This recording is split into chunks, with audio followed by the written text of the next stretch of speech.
special series presented by GayTalkRadio.org and QueerPublicRadio.com. In this series, Gay Talk Radio and Queer Public Radio will feature the complete audiobook Invisible Hand, written by Larry K. Mason. Although this audiobook is a fictional account, it could be true. Mr. Mason has designed this concept of a completely new monetary system which would, by itself, catapult the world into a caring, loving environment that we have all dreamed of. To explain his concept, Mr. Mason wrote this book and provides it for free on the internet. Mr. Mason decided to write this book, Invisible Hand, to explain the new system he proposes, which has the ability to change our world as we now know it. With his permission, Gay Talk Radio and Queer Public Radio present this wonderful concept for your listening pleasure and serious consideration. For more information, you may visit Mr. Mason's website at nopom.info. That's NOPOMINFO.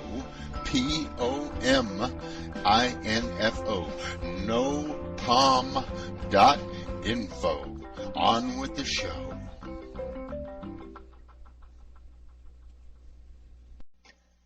Invisible Hand, Chapter 36, Wendy's Tale, in which Wendy reveals her guilt and becomes a true heroine.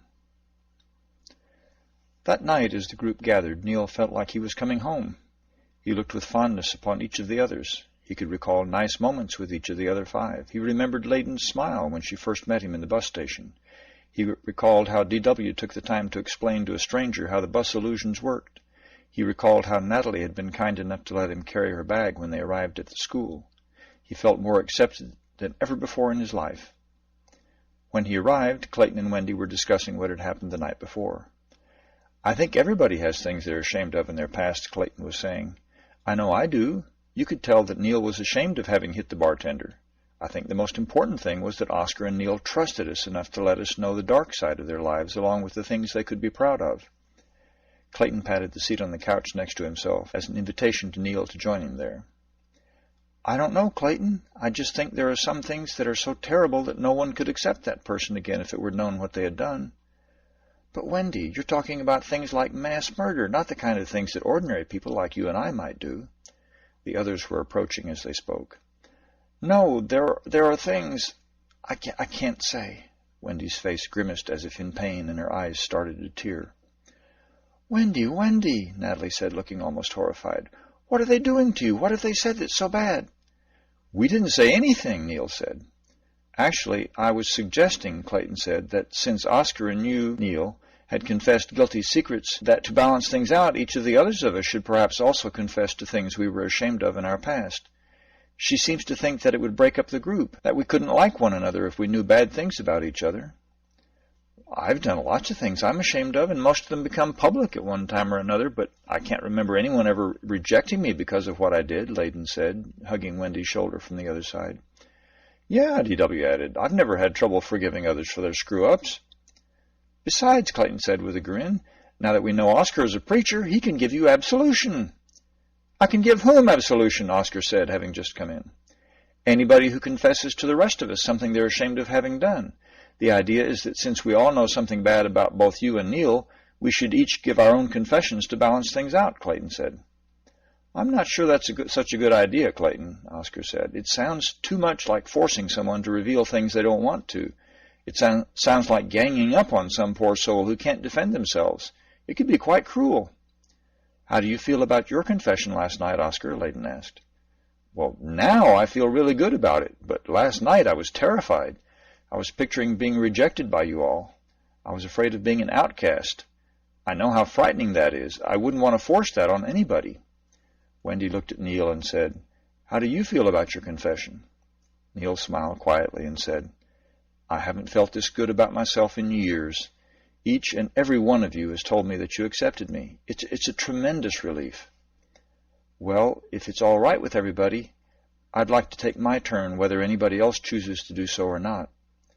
Wendy looked around with a somewhat shy raising of her eyebrows.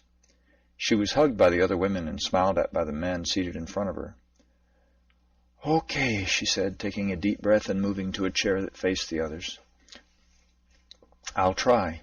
I can start, though I can't guarantee that I'll be able to finish my story. If I falter, please don't make me go on." "Oh, we wouldn't make you, dearest Wendy," said Natalie. And she became almost fierce as she looked around the group. "And don't you others even think about it, or you'll be dealing with me." Though somewhat startled, the others quickly denied any intention of trying to get Wendy to tell more than she felt comfortable with. Wendy bowed her head for almost a full minute to the solemn silence of the others, and then began in a quiet, almost whispered voice. The others listened carefully. "I was born and raised on a farm in the deep South. I married a young man from another farm in the area, and we farmed as tenant farmers. Luther was killed in an accident when I was 38, and I couldn't stay in the house because the owner wanted to bring in another tenant, so I took my 4 children back to my grandmother's 3-room house, which a kind farmer let her stay in for a small rent. It had been redecorated, and some work had been done on it, so it had running water and an indoor toilet, but for those to work, we had to have the pump working. Whenever the electricity failed, we had to save the water in the tank for drinking and cooking, so we used outdoor privy. Granny had some income from Social Security, and I was able to get some money from Social Security also after a time. We were able to do some gardening, and my oldest boy got work on some of the farms in the area. Granny wasn't real happy to have us move in there, because she was always one to want to have her own way, so we had to be real nice to her, even when she got unreasonable, which was pretty often. But we were family, so she had to let us in, she said. Granny taught my children to read out of an old McGuffey's reader. She said she wasn't going to have any illiterate grandchildren bringing shame on her, so that they were going to learn to read, like it or not. She had them reading the Bible and old newspapers that my oldest boy got from the farmers. Of course, the papers were usually at least a couple of days old, and there was often sections missing, but the children got a pretty good idea of what was happening out in the world, even though the papers were several days old in most cases. As Wendy talked, you could almost see her change into a younger rural version of herself. Even her voice changed, taking on overtones of the Deep South, and the rhythms of her speech and grammar were altered. Well, when the troubles came, my youngest child, Di, was about 9 years old. The price of electricity got so high we kept the lights off most of the time and used the privy even when the electricity was on to save what we could. The local farmers couldn't afford to pay my boys to work for them, so we done lost that income. Prices of things we brought was getting real high, so we just about stopped going to town. My oldest boy got fed up and went north to Philadelphia to try to get a job, and a couple of months later my second boy followed him up there. He was just 17, but I knowed he wasn't going to have any kind of life at home, so I let him go on. A couple of years later my last boy done left when he hit 17, so it was just the 3 of us, me, Granny, and Di. Anyway, me and Di walked the 4 miles to church every Sunday, and the folks there was nice enough. When they saw we didn't have good coats and shoes, they let us do some work around the church and paid us in clothes. They knew we wouldn't take no charity, so they was kind enough to let us keep our pride and do the work. I guess the troubles weren't as bad for us as it was for some of the better-off folks around there, 'cause we didn't have much to begin with. We was still getting by, though we couldn't afford to go to the doctor when we got sick, and we all seemed to get sick a lot that winter. I guess that must have been the winter of 2011, because the papers was full of stuff about the 10 points bill. Anyway, we saw in the papers that they wanted volunteers to become payers. Now, we didn't know what payers were, really, so we didn't pay it no mind, but there was one of the men in our church that said he was going to do it. He was going to become a payer. So he got a ride into a big town about 50 miles away where they was teaching people to be payers. He was there for about 18 months, and when he come back, he was dressed in his white clothes. I mean, he stuck out in that outfit. Her audience smiled appreciatively and nodded their heads, remembering how the first payers had been so conspicuous. When he come to church that Sunday, right before Christmas, he told the congregation that when people done good things, it was his job to tell his computer what they done so it could give them money for it. He also said that food and clothes and houses and even doctor care was going to be free starting at New Year's. When we got home, me and Granny talked it over, and we decided it was too good to be true, so we pretty much forgot about it and just kept on as before. But when New Year's come, and the other kids told my daughter that folks were able to get groceries from the stores without paying for them, so the next day we took the wheelbarrow and we went to town to see if it was so. There was lots of people in the stores, so we went to a department store, and sure enough, there was clothes that you didn't have to pay for. Of course, they was all white, but they was well made and sturdy, so I got 2 dresses for me and 1 for Granny. When we went to the children's section, we found out you didn't have to pay for any of the kids' clothes, even the colored ones. I got 2 outfits for Di. My girl had never had pretty clothes like that, so she was just about jumping up and down with the idea. She insisted on wearing one of them new outfits home instead of her overalls, even though it was pretty cold outside. Well, we were real happy about things and ate good for a few days till Granny got really sick. I had Di walk to the neighbors and ask them if they could call a doctor for us. Somebody come by a little later in an SUV and offered to take Granny into town. So the 3 of us put Granny in the SUV and we went with her to the hospital. They took her in and put her in a bed and hooked up tubes and machines to her, but it didn't help because they said she was just too old and sick with pneumonia. She was over 90, but when she died a couple of days later, I couldn't tell anyone for sure how old she was because she kept saying different things when you'd ask her how old she was. That payer fella from church come by to see her and asked us how they'd been treating her and who helped us get to the hospital and all, so I told him what happened. He said he'd see to it that them as had helped us would get paid for it. I said they was just being neighborly, and he said that didn't matter. If you done something good for somebody, you should get paid for it. He asked me if I'd been paid for anything yet, and I said I didn't think so, because I only had about $20 to my name. I took out my purse and showed him the money, but he said that wasn't money anymore. I tell you, I was feeling pretty bad about then, what with Granny dying and then losing the last penny I had in the world. I just about broke down right there in front of the payer and Di and everybody. Well, he could see I wasn't feeling so good, and he asked me if I had an account yet. I told him I never had enough money to go to the bank with. He said he was talking about a new kind of account. He said the new account wasn't a bank account. He said I ought to come down to the courthouse and get an account set up with a computer right then. So he took us down to the courthouse where they had these computer machines set up, and he took me over to one of them, and he said, "This is Wendy White," right out loud, but he wasn't talking to nobody. Only this machine suddenly said, "What is your full name, Wendy White?" I tell you, I about jumped out of my skin, Wendy said, and gave a little jump to show what she meant. The others chuckled or smiled sympathetically. I didn't want to say nothing at first, but the payer man, he said it was okay, and Di was saying, "Go on, Mama, tell it who you are." So I got up my courage, and I said, "I am Wendy White." But I didn't hardly sound like me because I was so scared. The computer voice said, "Is that your full name, Wendy?" My name before I married was Hawkins, I croaked out, so I guess my full name is Wendy Hawkins White. "Please place your right hand on the plate," the machine said. But there wasn't no plate there, just a round flat thing about 8 inches across that had wires coming out of it. The payer said, "That's it right there," and pointed at it. So I put my right hand flat on that thing, scared it was going to be hot or something, but it was just cool. And then the machine said, "Thank you. Now please place your left hand on the plate." So I done that. Then the machine said, "Place your chin on the chin rest and look into the eyepieces, please." By now the payer knew I didn't know what to do, so he showed me the chin rest and the eyepieces. Then he went over my hair with the vacuum cleaner thing a little until the machine said it had enough. I tell you, I was about as confused as a body could be. This didn't make no sense to me at all.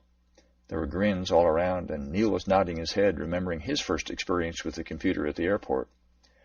Finally, he had me walk up and down in the room a couple of times. Then he talked to the machine and told it something about my having helped Granny get to the hospital, and he paid me $25. Now, I didn't know that was what he was doing because he sounded to me like he was just gossiping with somebody. But then he told me to ask the machine how much money I had. So I said, "How much money do I have?" And land sakes if that machine didn't say, "Wendy Hawkins White has $25. I began to feel a little better, but it was still confusing to me. The payer let my daughter get an account too, and he paid her $10 for her help with Granny. She was real happy about it.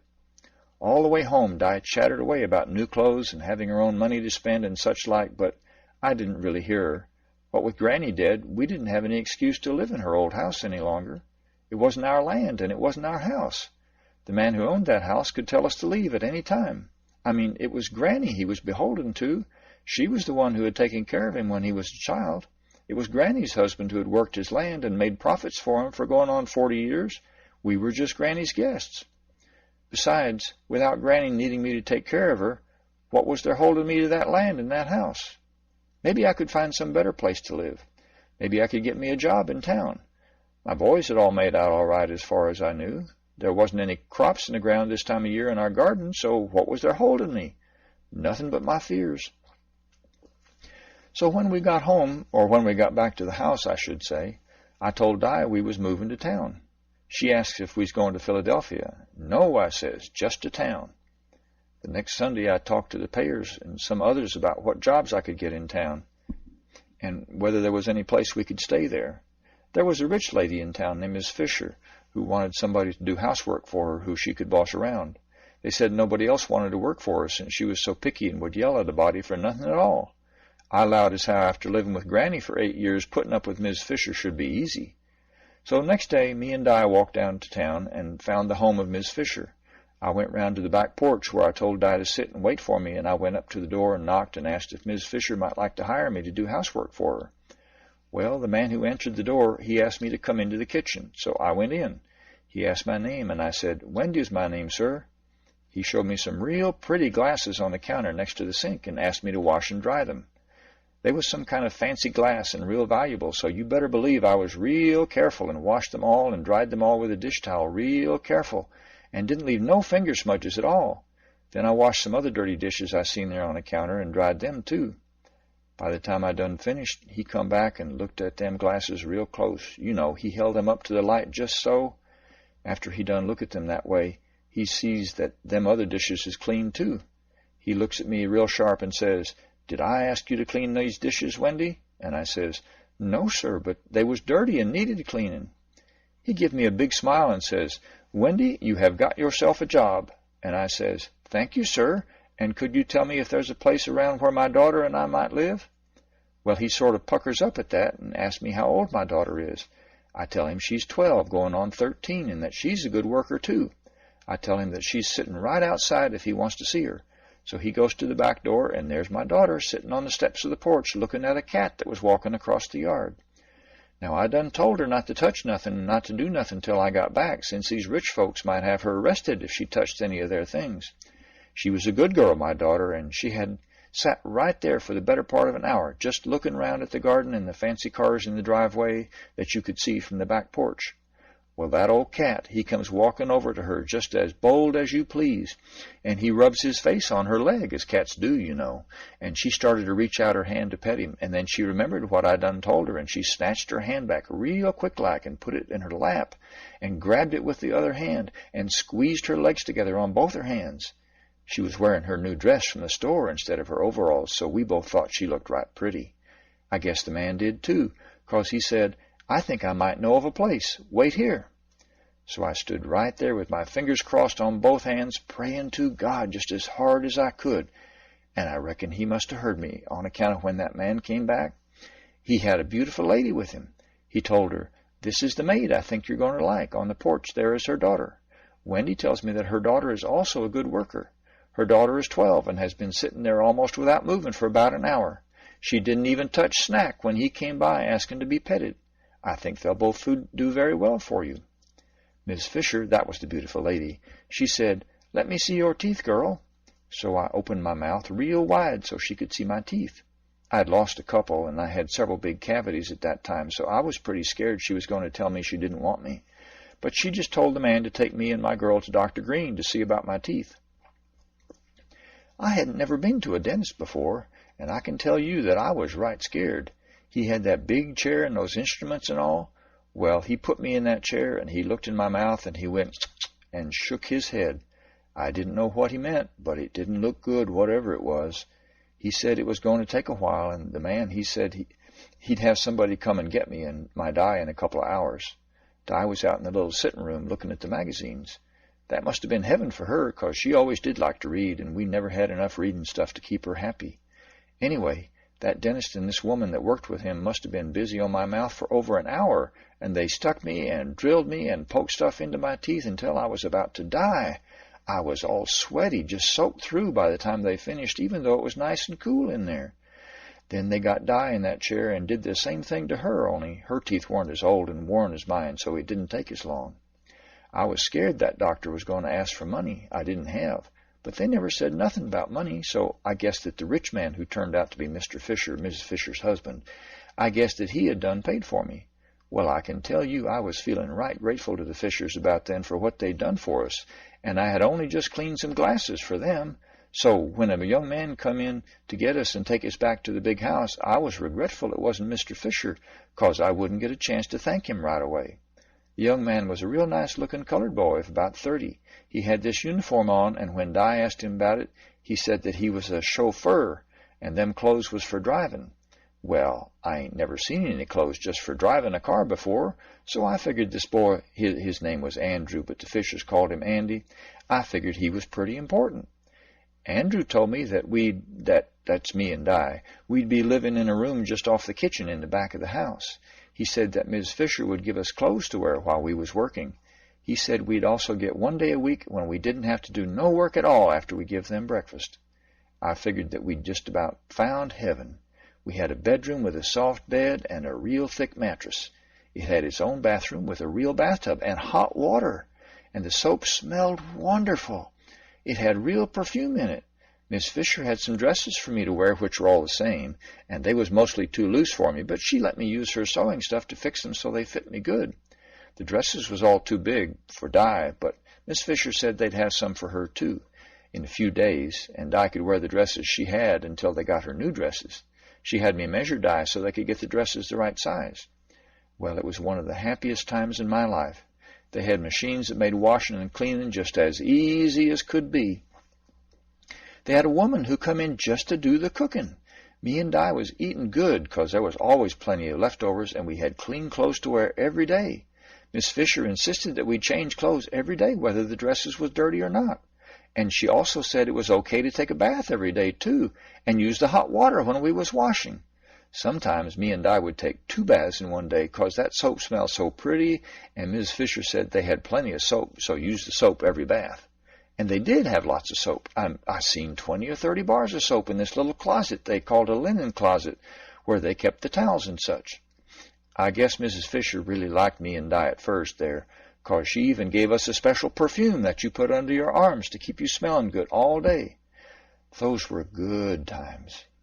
Wendy sat somewhat dreamy-eyed for a few seconds, remembering, with a little smile around her mouth. Then she remembered too much, and her mouth hardened, and her eyes became a little cold. I reckon it was just too good to last, though. I would carry in the food to the dining table when they had meals, and after a time, even when they had some guests at dinner. One time a couple of the guests were dressed all in white, just like the payer from my church. They were talking about some troubles at one of the businesses Mr. Fisher owned in town. There was somebody stirring up trouble among the boys who worked for Mr. Fisher. You see, these men were payers, just like that man from my church, and they paid the boys who worked for Mr. Fisher, just like I got paid. From what they said, I could tell that it was the payer from my church that was making the trouble. They were right angry with him, and even though I couldn't tell exactly what it was he was doing, it was clear that it was costing Mr. Fisher money, whatever it was. I was feeling bad for the payer, 'cause he'd been nice to me and Di, and he was a God-fearing man, 'cause he was in church every Sunday. So next Sunday, after the service, I waited and asked him if he was having trouble with anybody, 'cause I had heard that Mr. Fisher didn't like what he was doing. The payer, he said that Mr. Fisher was cheating the coloreds who worked for him. He said that the white men were getting paid more for the same work. Well, I said, ain't that the way it's always been? And he said, yeah, but it ain't supposed to be that way now. Now everybody's supposed to get paid what they deserve. Look, he said, Mr. Fisher's got some tame payers who do just what he tells them to do. He tells them to pay what his managers say to pay, and they do it. I don't know why they do it, because payers are supposed to be fair. Maybe they just got so used to doing what Mr. Fisher says that they don't realize that they don't have to do what he says anymore. Maybe he has some way to pay them off. I don't know. But whatever it is, it's enough to keep all his colored workers poor. But I'm one of his workers, Mr. Deeds. The payer's name was Deeds. Mr. Fisher treats me real nice, I said. You ought to see what me and Di live like now. He says, how much have you been paid, Wendy? Want to know? Remember I paid you after your mother died? My granny died, I said. My mama died about 15 years ago. But he said, here, you ask the computer how much money you got now. And he held out this little cell phone thing to me, but of course I didn't know what it was then. I still got what you give me. I ain't spent any of it yet, I told him. But he said, just say how much money have I got to the computer here. So I said, how much money have I got? And it said, You have $25. And he says, how long you been working for the Fishers now? About 6 weeks. Wendy, you should have been paid for that work. They're getting your work for nothing, Wendy. But they're letting me stay in their house and eat their food and... But they're getting paid to let you live there. They're getting paid for the food they let you eat, and they're getting paid for the clothes they make you wear. Don't you understand, Wendy? They're cheating you. I got mad then, and I raised my voice to Mr. Deeds, and I said, no, they're good people. They wouldn't cheat me. They treats me and Di almost as good as family. I don't believe you. And I turned and ran out of that church with tears in my eyes. I ran out of church. I guess that should have told me something. If you're eager to get out of church, there's something wrong, and it's something in you that's wrong. Well, I went back to the Fisher's house, and I went right to work, even though Sundays was usually my days off. Di was out visiting some of her friends. She had friends now that she could play with. She never had time for friends before, because we'd lived out in the country, and when she had a little time off work, it was too far to go to find some other girls to play with. Di had friends now because the Fishers let us live there. Di had dresses, right pretty dresses, because the Fishers let us work there. It was warm in our bedroom, and we didn't have to chop no wood or light no fires in the morning to get warm or cook food. I even had some new teeth because of the Fishers to replace what I'd lost. Everything we had now we owed to the Fishers. They just had to be good people. So time went on, and I overheard more things that just grieved my heart. Things about how Mr. Deeds was stirring up trouble amongst the boys who worked for Mr. Fisher. Some of them boys done quit and left town with their whole families. This was making Mr. Fisher unhappy because he was having trouble getting enough boys to work to keep his business going. Then one day I heard him cussing something fierce to his son. His son was helping him run the business, and young Mr. Fisher, when he come out of Mr. Fisher's office looking angry red in the face, I heard Mr. Fisher yelling after him, "Whatever it takes, you hear me? Whatever it takes." And young Mr. Fisher, he stormed out of the house and slammed the front door. I tell you, I never worked so quiet in my life as I did the rest of that afternoon, and I kept Di doing things in the kitchen so Mr. Fisher wouldn't even see her. A couple of days later, Di came home from visiting friends and told me that Mr. Deeds had been murdered. She said that somebody had done beat him to death. She said you could hardly recognize him but for his clothes and his phone, which they done smashed too. I can't tell you how bad I felt then. I mean, the last time I done seen Mr. Deeds, I had as much as called him a liar.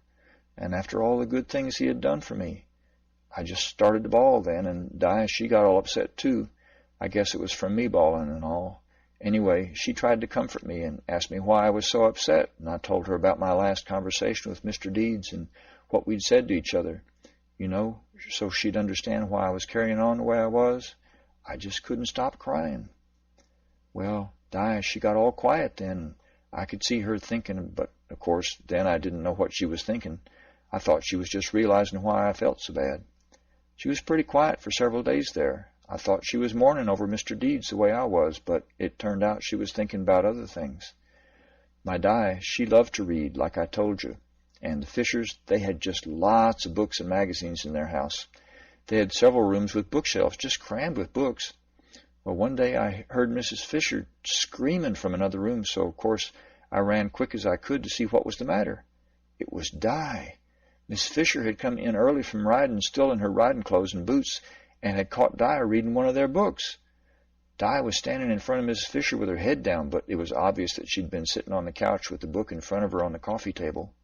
Miss Fisher was screaming, "We can't trust no niggers even when they're brats living in their own houses. You ain't here to read, especially read my books, and you certainly ain't here to sit on my couch, ever. You're here to work, you little bitch, not give me any of your lip, you slut." And she went on like that till she noticed me in the room. Then she turns on me. Her face wasn't pretty any more. It was all twisted and red right through her makeup. I can still remember watching the spit come out of her mouth as she yelled, and she had this vein on her forehead that was sticking out like she was about to bust a blood vessel. "You," she screamed at me, "you spawned this filth. You didn't teach her to keep her hands to herself. You didn't teach her to respect her betters. What are you going to do about this?" And I said, "I'll talk to her," but she done interrupted me and said, "No, you're going to spank her and spank her hard." She'd done been waving her arms around while she was yelling, and suddenly she noticed that she was holding one of those little whips that people who ride horses use sometimes. She held it out to me and said, "Hit her with this, now!"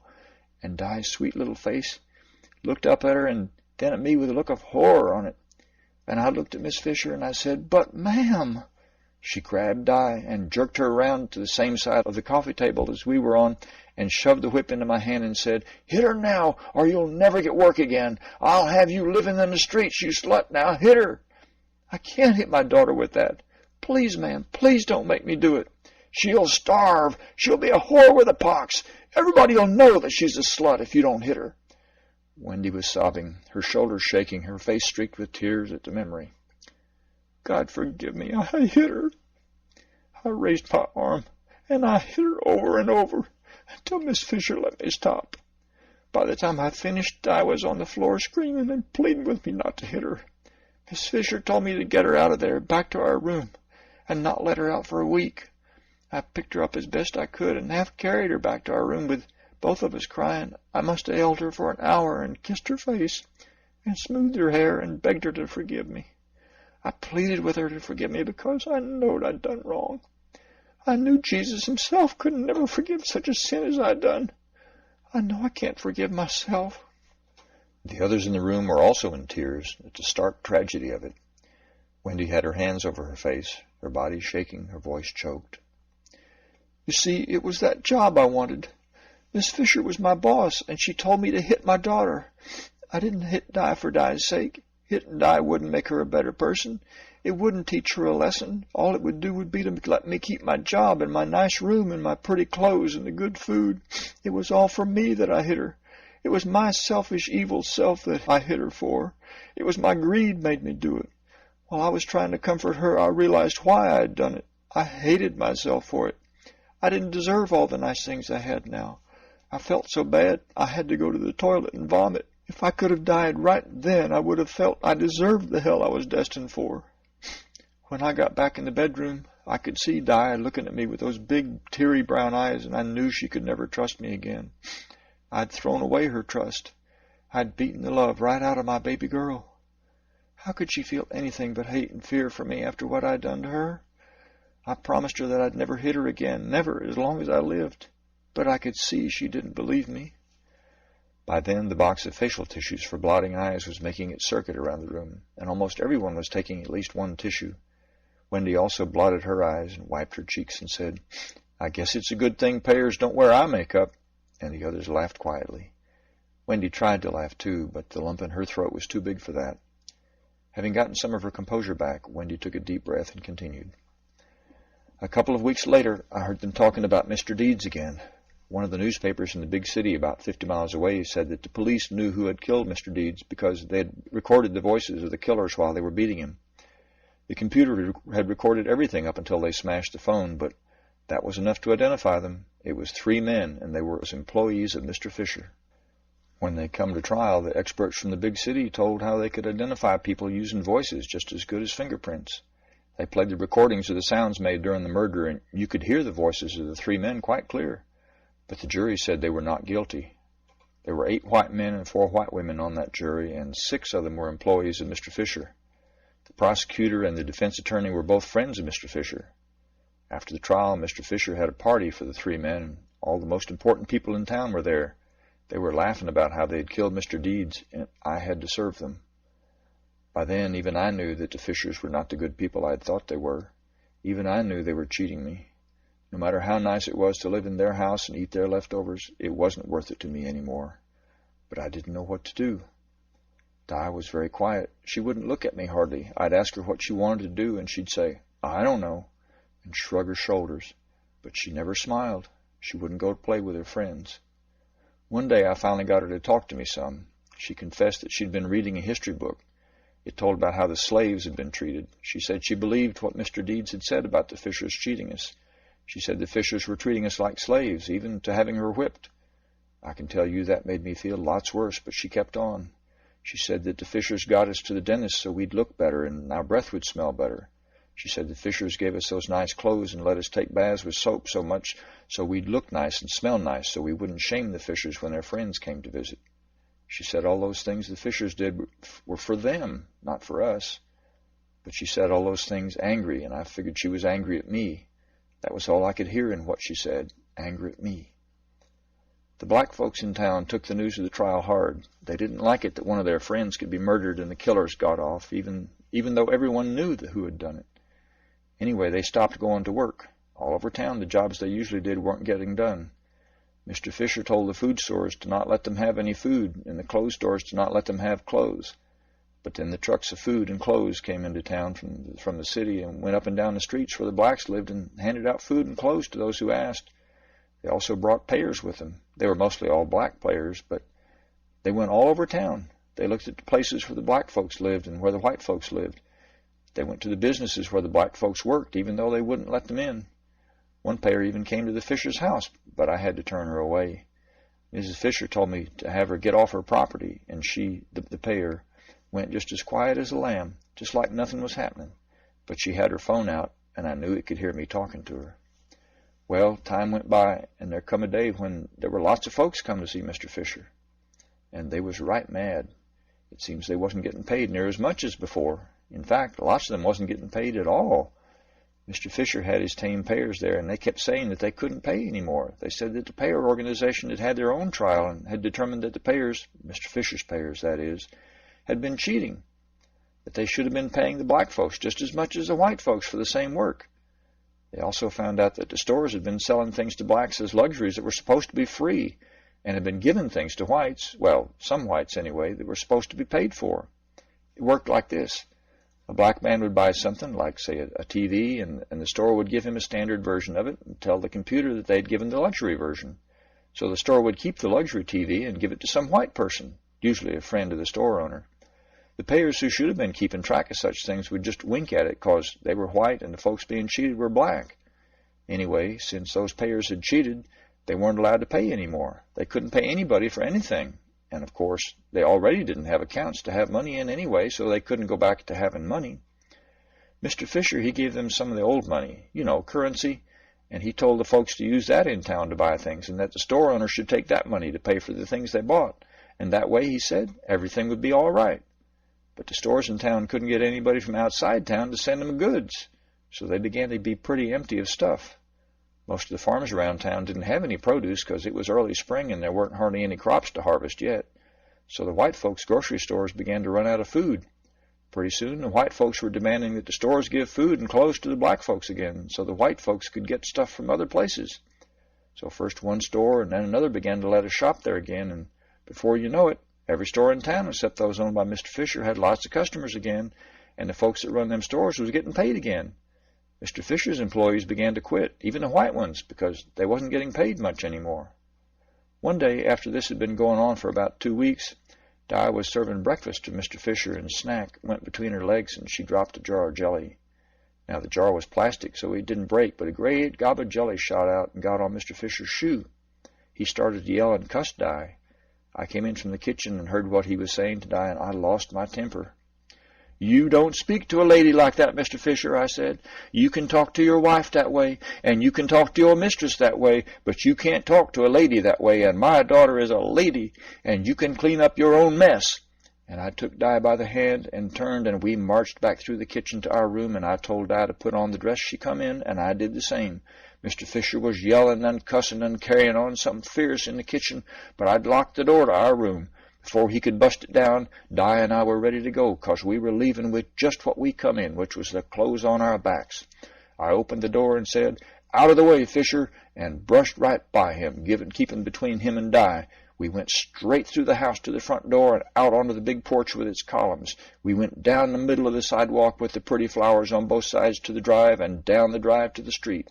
I didn't look back, and I didn't pay no mind to the gabble-gabble coming from Fisher either. By the time Di and I had got down to town, I knew what I wanted to do. I went up to a payer and said, "How much money do I have?" And he said, "What?" And I said, "You're a payer. You have a computer there that's supposed to know how much money I have. Please let me ask it how much money I have." Well, he turned that phone around and said, "Who is this?" And the phone said, "This is Wendy Hawkins White." And I said quick, "How much money do I have?" The computer said, $25. The payer got a funny look on his face and said, "You're the woman who works for Mr. Fisher." And I said, "Not anymore, I'm not. I'll never work for that family again." He said, "Would you please come downtown to the police station then? We have some questions we'd like to ask you." I should have been terrified. I mean, Di's eyes got big, and I had flashes of remembering stories I'd heard about black men and women who had gone into that police station and hadn't come out. But I was still so mad about what had happened that I didn't have anything left to be scared. I just started walking toward the station, and not slowly at all. Di was practically having to skip to keep up, and the payer was really stretching his legs. When we got there, I saw that there were a number of state troopers in the building, and I didn't see any of the usual local policemen. They took me upstairs to a room with comfortable chairs for Di and me, and they offered us refreshments. Not just canned drinks out of the machine either, but real coffee or tea or even orange juice from a pitcher like the Fishers had for their guests. There were several men in suits there who were real interested to talk to me about what I knew about the Fishers. They asked me questions about who came to talk and what they'd said and what days they were there, and just ever so many questions, a lot of which I couldn't even answer. They asked Di what she had seen and heard too. Well, they recorded what we said and had us say that what we'd said was the truth, so help us God. When they had finished, they thanked me and asked if they could give us a ride home. I said we didn't have a home, that we'd be living in Fisher's house in a room off the kitchen. I said we didn't know where we was going to spend the night, but it sure wasn't there. They asked me where our bags were, and I said all we owned was on our backs. Well, you never saw such a dither. They had people calling people and folks running in and out. The next thing I knew, we were in a nice big car, almost as nice and as big as the one Andrew drove for the Fishers before he quit a couple months back. They asked me what town I'd like to live in, and I said I might as well go to a big city because there was almost bound to be work I could do there.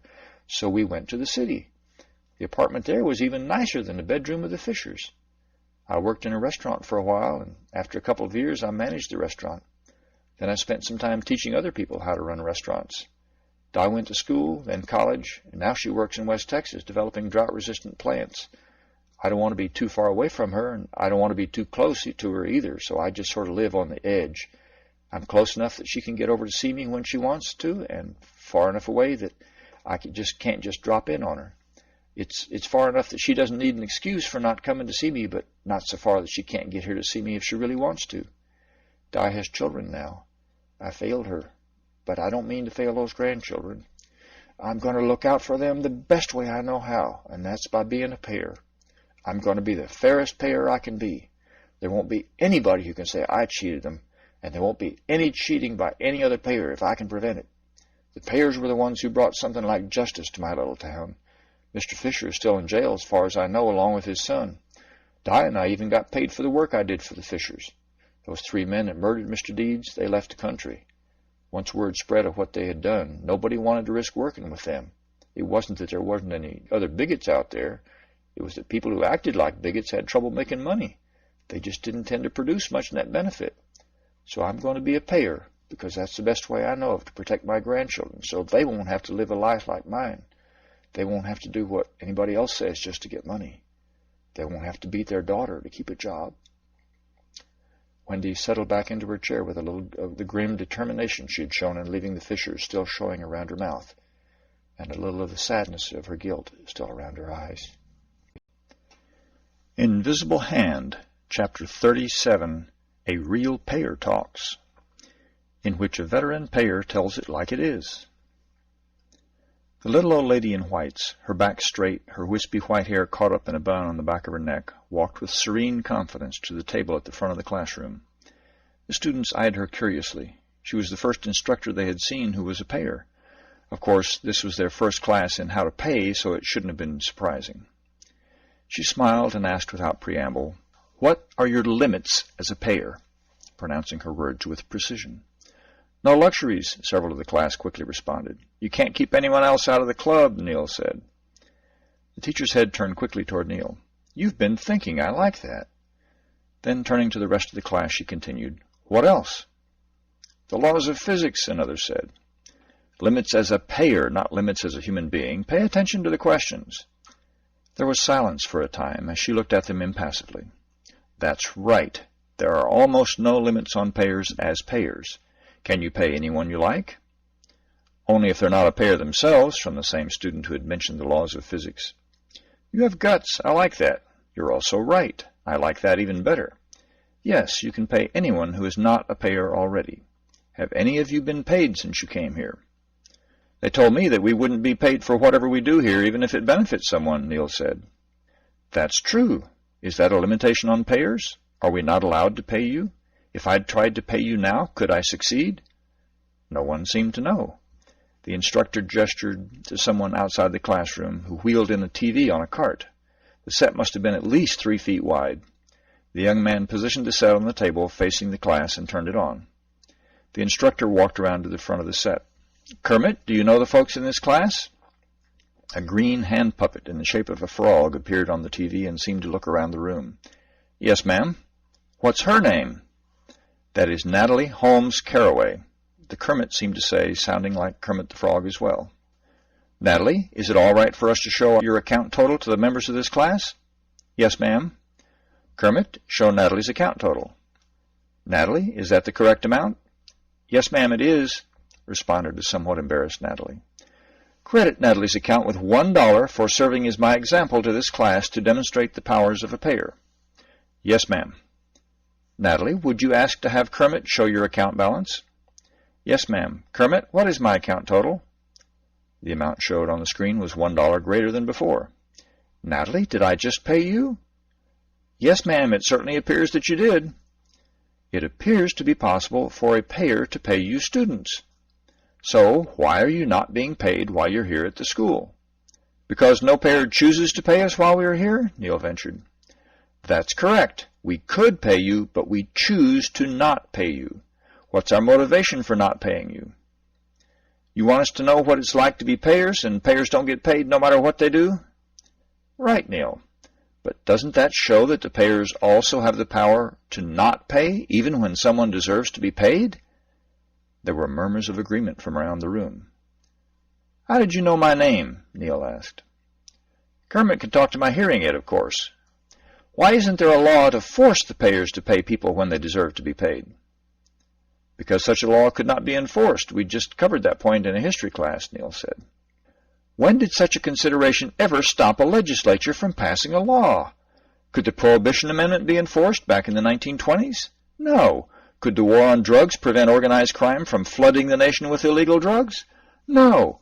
Could all those state laws against various forms of sexual behavior between consenting adults be enforced? No. So what's the real reason there's no law to force the payers to pay people when they deserve to be paid?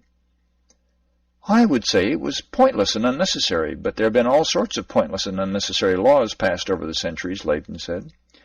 Yes, Layton, that is true. Anyone else want to have a go at it?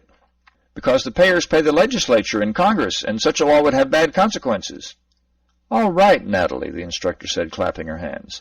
Since the transition, legislators have been held responsible for the laws they've passed.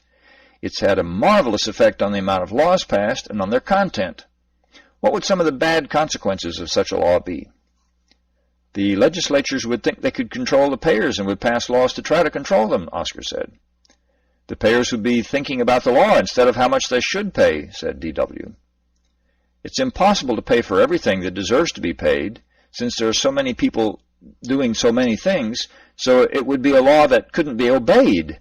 Therefore, any time someone wanted to hurt a payer, they could accuse them of not paying for some benefit, Clayton said. Very good, class. Those are all good reasons. The point of this exercise is that the payers are free to pay as they choose or not pay as they choose. There are no formal limitations on us. We are free in many ways. We are also very important to the proper functioning of the economy and the society in general. How can the society allow us to be unrestricted? Are payers more trustworthy than other people? Are we the most intelligent of people? Do we never make mistakes? Why don't we run amok? What keeps us in line? Natalie spoke up. Well, we are good people. I've already formed friendships with the people in this class. I think I'm a pretty good judge of character, and these are really good people. The instructor smiled kindly and said, Maybe you all are good, but that doesn't mean that the other 3 million payers are all good people. What keeps the bad apples from ruining things for all of us? I was told that payers are controlled by the consumers, and the payers control the producers, and the consumers are at the mercy of the producers, so it's the consumers that keep the payer in line. Neil, you are right in general. That relationship between producers, consumers, and payers does exist. But how many payers making really silly payments would it take to make everything fall apart? Not many, I guess. Let's hope we never find out how many. Think now, class. What prevents bad payments by a few payers from ruining everything? Remember that payers can pay almost anyone and don't have to pay. What's left that might control payers? A tentative hand went up in the back row. Could it be the fact that the amount an individual payer can pay is limited? Yes! That's how we payers are limited. No one payer can credit an account with a large amount of money. The larger the amount, the more payers it takes in agreement. For the largest payments and other important decisions, up to 2,500 payers might be involved in the decision. Thus, no small group of payers can mess things up by wildly erratic payments. Neil raised his hand and was recognized. It looks to me as if a lot of things could go wrong with this. What if those 2,500 got together and decided to take over? Wouldn't they be able to control the legislature, for example? Each set of 2,500 is randomly selected from among all the payers, and they make only the one decision. Since there are over 3 million payers at present, you can see that no small group of payers could expect to have even one of their number be on each of the decision groups. Also, though important, those decisions are but a tiny proportion of the decisions being made. Okay, but how can you be sure the counting of the votes is being done fairly? I believe someone famous once said that it doesn't matter who the people vote for, it only matters who counts the votes. The lists of who is included in the deciding group are public, and the vote of each payer is public. I've talked to payers who served, and their votes are registered as they said they had voted. In the early days after the transition, there were many who were suspicious of just such cheating by those who programmed the computers. They talked to each of the voters and confirmed that each of their votes actually was as the computer indicated. They never found a discrepancy. These days, I understand some folks still run independent checks to be sure it's counting things correctly. They're even paid for doing so by the payers, I should add.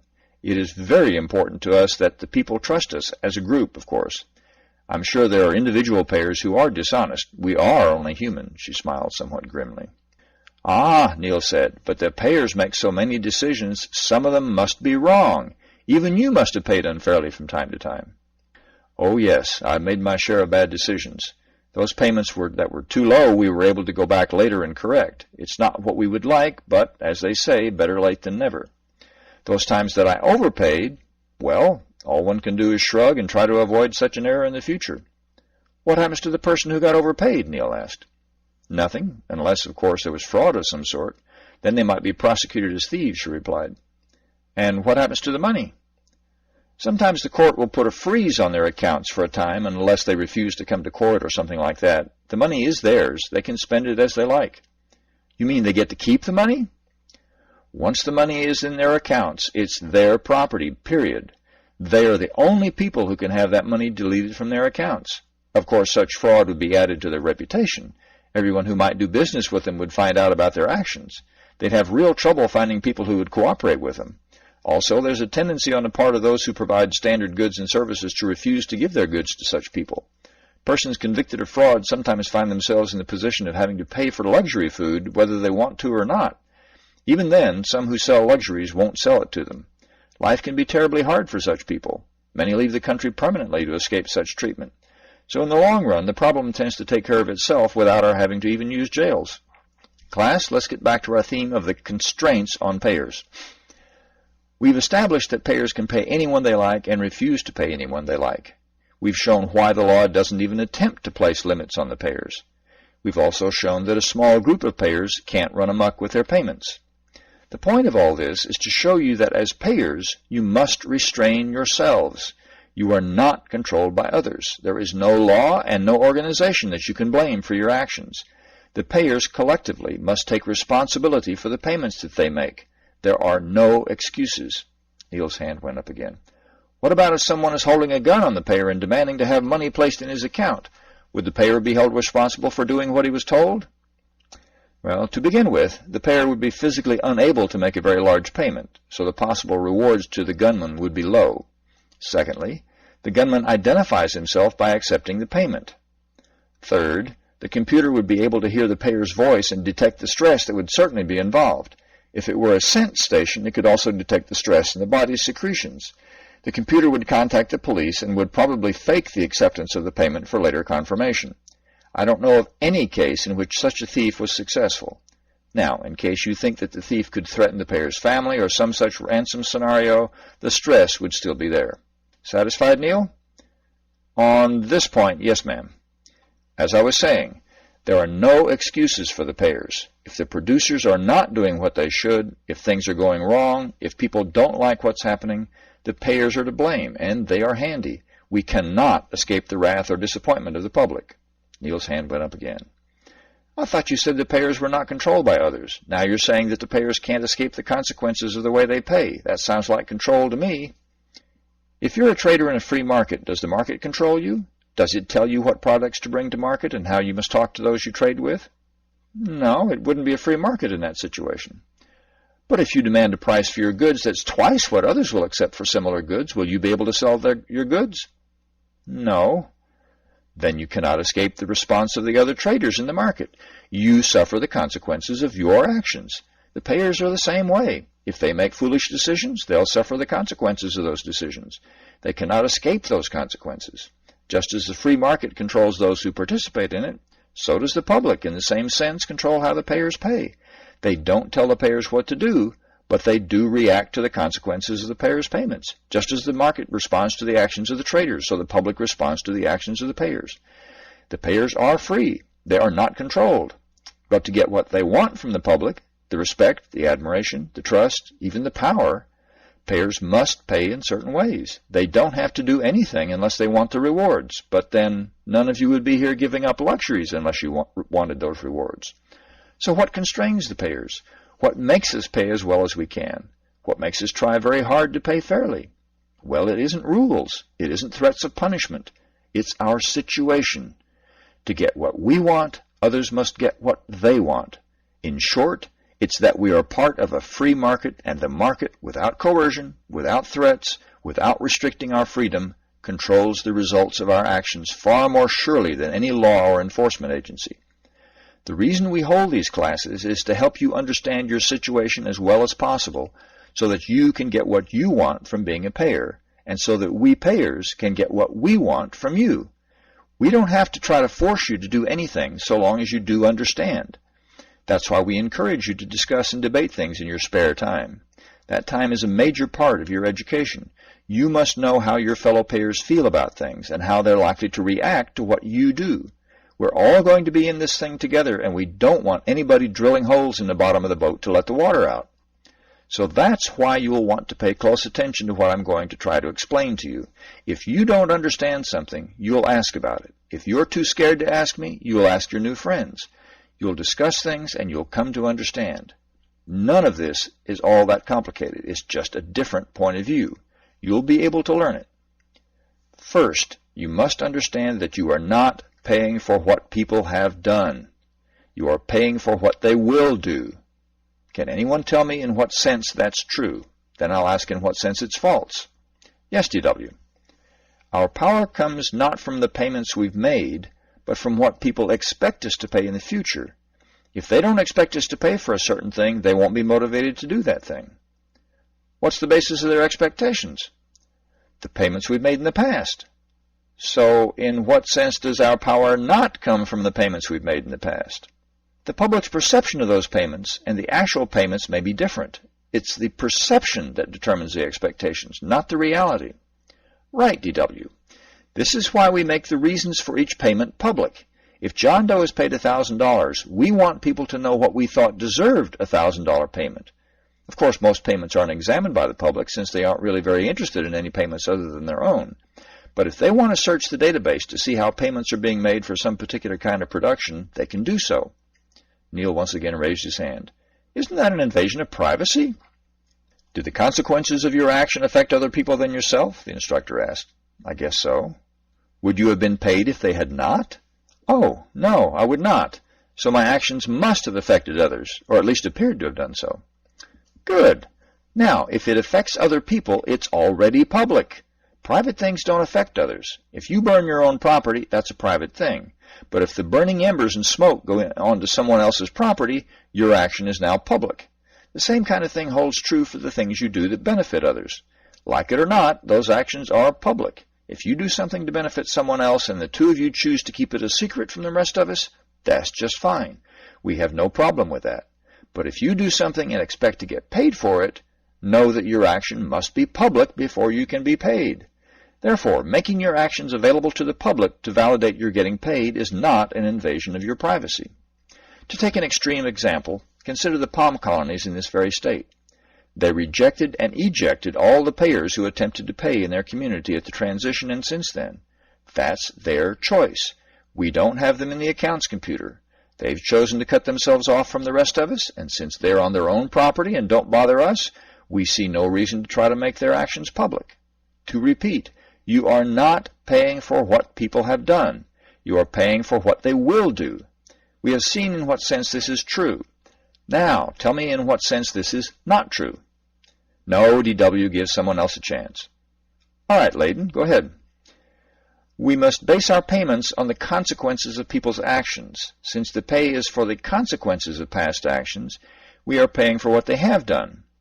Yes, we only pay after the consequences, the benefits, are realized. We never pay for what we expect to happen.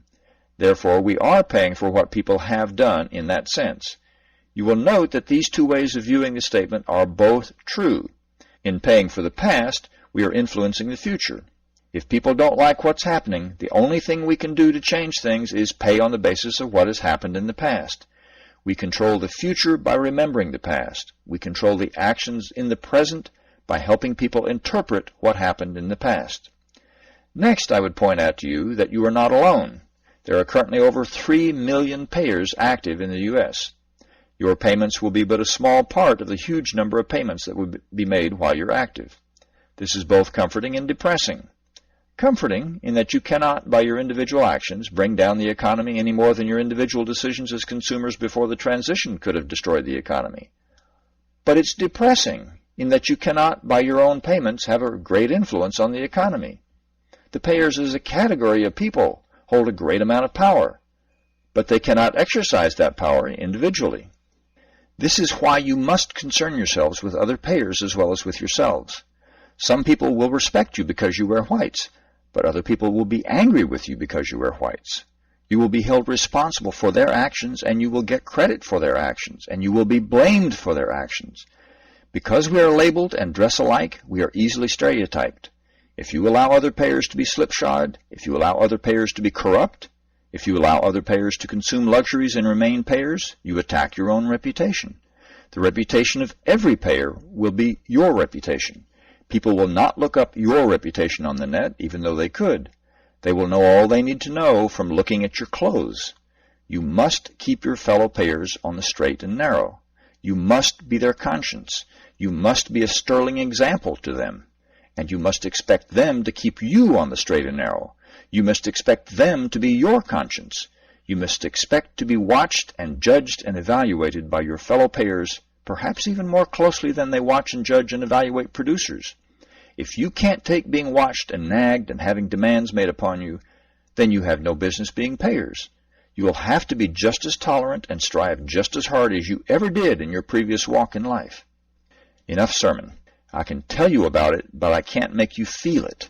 You must imagine it as vividly as you can, both the watching over others and the being watched over. If either role makes you uncomfortable, don't become a payer until you can welcome both roles. Does this mean that you must always be just like all the other payers? Absolutely not. You must do as good a job paying as you're able.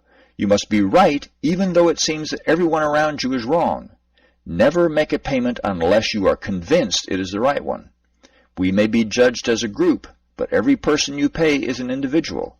You hold that life in your hands. You represent the society's evaluation of that person. You have no right to be casual about your rendering of judgment. You must pay as fairly as you're able. To pay too much devalues your judgment in the eyes of the person you pay, just as much as paying too little. You cannot make yourself popular by being generous with your payments. You only make yourself appear a fool. You'll get only contempt. You cannot gain respect by paying less than is deserved. You'll gain only anger and bitterness. You can only have the respect and admiration of those you pay by appearing in their eyes to pay fairly. Nothing else will do. There is no second best. This is why it's so important to specify accurately the benefits and the costs that led you to assign the payment you did. This is also why we use groups of payers when the amount to be paid is large. We want the wisdom of many to contribute to that decision. The members of the class were somber as they filed out of the classroom. Invisible Hand, Chapter 38, Natalie and D.W., in which Natalie tells her side and D.W., well, doesn't. Natalie was annoyed. Here she was, trying her hardest to be open and accepting and tolerant and all those good things so she could start off on the right foot being a pair, and they treat her like this. Even before they got here, the men, particularly Oscar and D.W., went all drooly over Layden and practically ignored Natalie. Then when they got off the bus, Neil almost demands to hold her suitcase when she rebuffed him twice.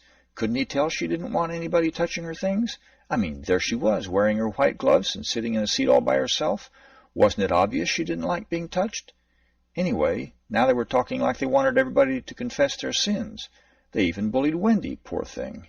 She suffered so much, into telling about her life when anyone could see that she's shy too.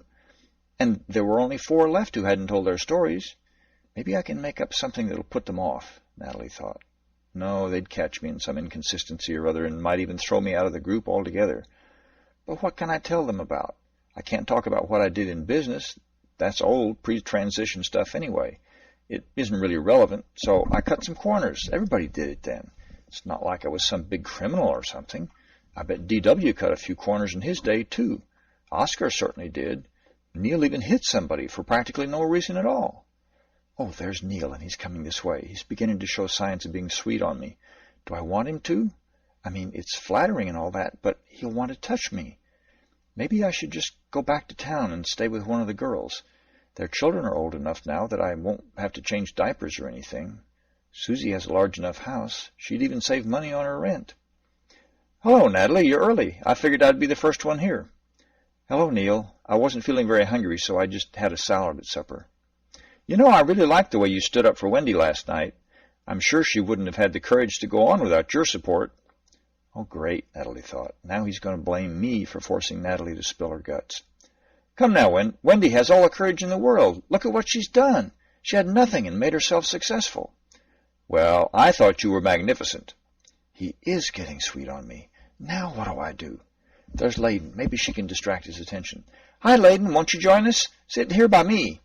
Better her sitting next to me than risk Neil sitting down here.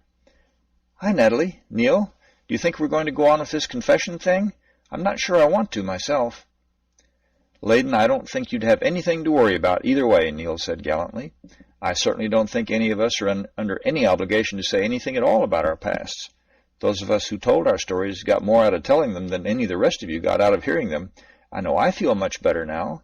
I'm pretty sure both Wendy and Oscar do, too. But the time and circumstances have to be right for you before talking about your past can help. You're the only one who can judge it if you should go ahead. So I say it's none of our business. Don't you think so, Natalie? Well, sure. I mean, I think you almost had to tell because of your probation situation, and I think Oscar had so much guilt that he had to get it out. Something like the Ancient Mariner, you know. And Wendy, well, she isn't guilty of anything to my mind. Her guilt's all in her imagination. But she really feels it regardless of whether we think she did anything wrong or not, Layden said. Neil said, we don't have to be guilty of something to tell our stories. It happens that those of us who have told our stories have all had guilt feelings, and perhaps that's why we feel so much better now. You'll notice that Wendy smiles now, and she didn't before. But, Layden, your story wouldn't have to show you were guilty of anything. Oh, my story would sound trivial after the stories of you three. I'd be embarrassed to tell my story of wealth and privilege after the suffering we've heard about from you guys.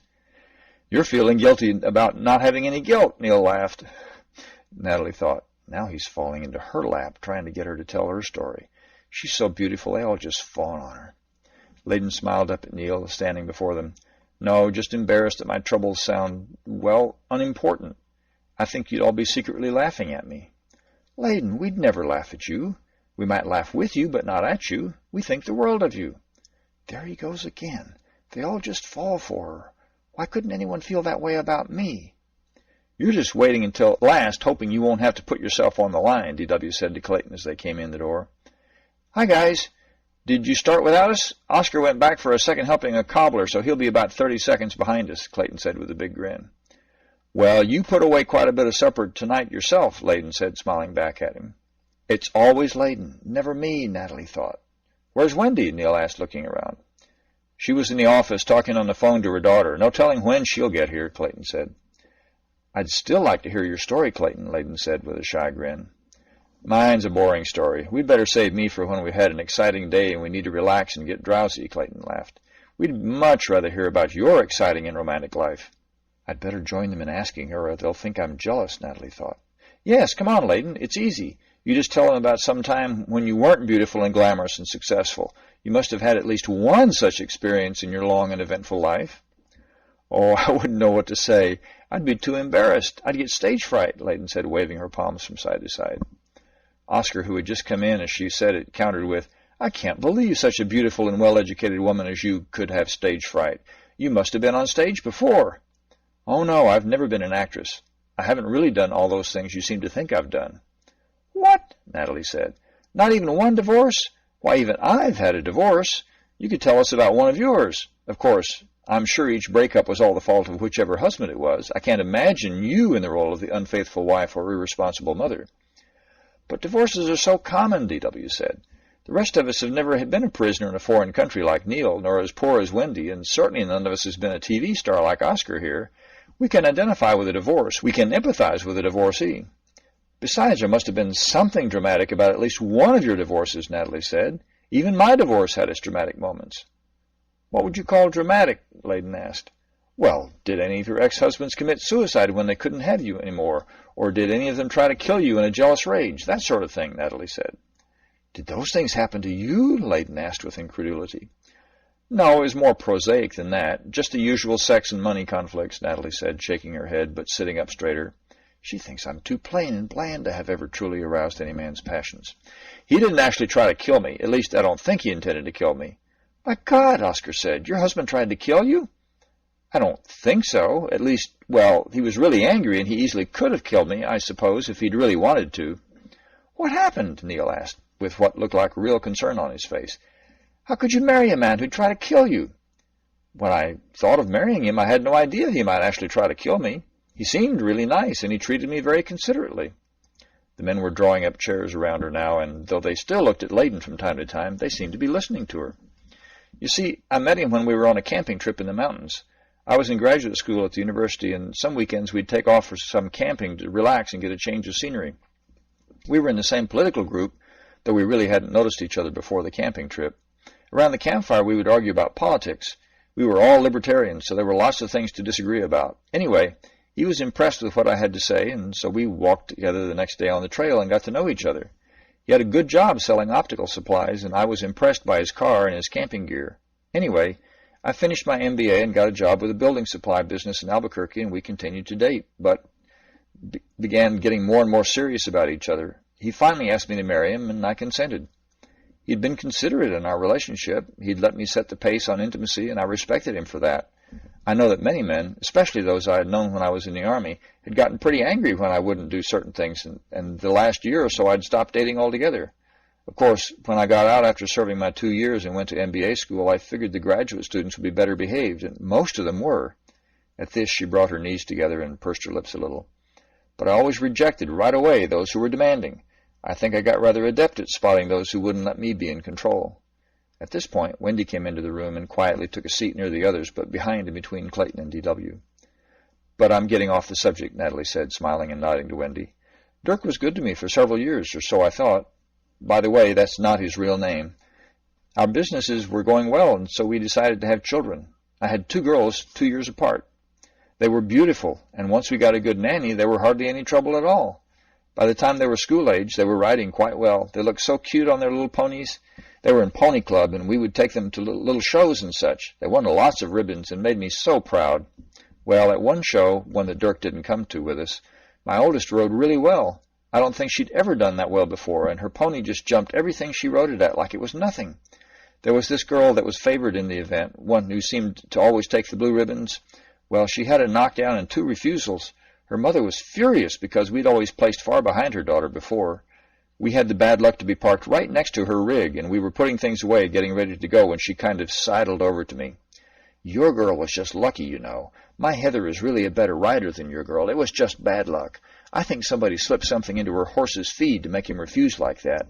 I'd hate to think that somebody would do that just to get a win at a horse show. But then I guess a woman whose husband is playing around on her is desperate for success somewhere in her life," Natalie said with a pinched face and nasal, sneering tone. I asked her what she meant about my husband, and she said, "Well, my friend, whose name I won't mention, is having an affair with your husband and has been for weeks. I just assumed that you must have known. A wife can always tell unless she just closes her eyes to all the signs." It was really hard driving my rig back to the stable. I couldn't concentrate on anything, and I felt sick to my stomach, and I kept having to ask the girls what they'd said. It was horrible. By the time we got home, I knew I had to find out for sure. Even though I was sure she'd said those things for spite, she made me think. In looking back, I was able to think of several things that could be indications that Dirk wasn't being honest with me. He did travel quite a lot in his business, but he was almost always home on the weekends. It's true that we hadn't had sex relations as often after my second was born, but I just assumed that he agreed with me that sex really wasn't that important now that we had the 2 children we'd planned on. So after I got the horses put away, I got on the phone to a detective agency. They discovered that not only was he having an affair with another woman and had evidence that it had been going on for months, but that he wasn't being faithful to her either. He didn't actually have a woman in every town, as they say, but there were 3 or 4 at least. Naturally, I confronted him with the evidence, and after denying it at first, he finally admitted what was rather obvious from the photographs and recordings. He swore that he loved only me and that the other women were just for sex, and he really didn't care about them. He even cried and got down on his knees in front of me. Fool that I was, I believed him. We even had sex more frequently sometimes, as often as once a week, even though letting him touch me was usually difficult. This was about the time of the oil shortage and the economy going bad, so my company was hurting and they were laying people off, and I was worried that they might let me go too. The company was run by some rather traditional men, and I figured that they would rather keep the men in the company and fire the women. So I was inclined to want to believe Dirk, since his business was still doing pretty well and we could keep the essentials even if I lost my income.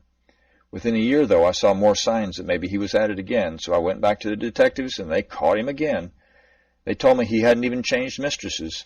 I was furious, and this time, instead of confronting him, I decided to get a little revenge. I did some calculations in the afternoon before the bank holiday for Thanksgiving.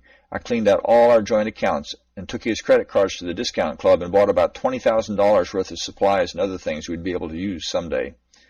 D.W. and Oscar looked at each other at that one. Natalie wondered what they were thinking. Then I had the locks changed on the house and wouldn't let him in. We had a fight right through the door, with each of us yelling about how we'd been mistreated. I didn't tell him about the money, though. After a few days he found out. I'd already been to a lawyer and started the wheels moving on the divorce, so I thought I had everything under control. I forgot that little girls tend to love their daddy. I came home after work and found him with the girls who had let him in. He had found what I'd done to his clothes and his sports gear and his electronic gadgets. He was livid. He started screaming at me, and I screamed right back. Finally, he grabbed my arm and slung me across the room, and I hit my back on the corner of the couch and the back of my head on the coffee table. I was rather groggy, but I was able to get my knees up in front of my belly and cover my head with my arms, so when he kicked me, he mostly hit my legs. I think he could have killed me then. I think he wanted to in some ways, but the girls being there kept him from doing it, I suspect. Anyway, he smashed a couple of things in the room and then stormed out of the house. "What about the girls?" Wendy broke in. "Did they see all this? Were they in the room?" "Yes, they were terrified." Natalie, who had been merely solemn-faced before, began to squint a little and blink her eyes rapidly, as if holding back tears. "They came over to me after he left. They were both sobbing and asking me if I was all right. I kept telling them that it was no worse than falling off a horse and that I didn't think anything was broken. We just lay there on the floor for a while and cried together. Then I managed to get up and get to the phone without fainting, though I was pretty woozy from banging my head. I called 911 and got some medical help, but because I really couldn't have driven if my life had depended on it. I was able to go to work again in a couple of days, so I wasn't badly hurt, but I had some really impressive bruises on my legs and one on my arm for the photographs that my lawyer took. The divorce was an expensive one in lots of ways. It cost me over $80,000, and I know Dirk must have spent something in that neighborhood." Layden was nodding her head knowingly at this. "By the time we were finished trying to savage each other in court, there wasn't much left to live on. I'm sure you all remember how inflation was making things almost impossible for a lot of people in those days. Well, I got the house and one of the cars and some child support, but things were really hard for us because I didn't have any income anymore. Dirk had made some accusations against me in court that were lies, but my company fired me anyway due to the publicity. Even though I had the goods on him for infidelity, that didn't seem to make any difference to his company or his customers, so he kept his job." Wendy said, "Ain't that just like men, always holding women to a higher standard?" "But he kept refusing to send the child support money, and I kept taking him to court, and he would lie about his assets. By this time I couldn't afford to hire detectives to prove he was lying, so the court accepted his lies." At this, Layden, who had been sitting next to her on the couch, put her arm around Natalie and gave her shoulders a small hug. The girls and I were still living in the big house, though we had closed off most of it so we wouldn't have to heat it. Again and again I thanked my lucky stars that I had bought all that stuff at the discount club on his cards. I was able to trade some of it for things we needed, and of course we ate a lot of the food ourselves. We got sick and tired of rice and beans, but at least we had food. There were many who didn't have it nearly as good as we did. She had Wendy nodding at this one. She could remember when a meal of rice and beans would have been more than welcome to her small family. By this time, the fierce anger I had felt toward him had cooled somewhat. I still hated him and did what I could to keep him away from the girls for those years. I mean, when he saw them, he would give them presents and food that we couldn't afford, but he wouldn't let me have the money to support them. And he'd tell them I was holding out on them because he was giving me plenty of money and keeping it all for myself. The bastard, Wendy whispered. I guess my story has been told 1,000,000 times by 1,000,000 women, but for me it was anything but routine. There were times when I didn't think I could go on. After a while, that sick feeling in your stomach seems permanent and becomes hard to distinguish from just being hungry.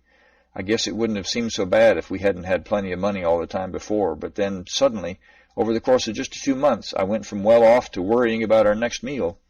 It was too late in the year for gardening, but the girls would sometimes get babysitting jobs and would get some variety in their diets from their employers' refrigerators.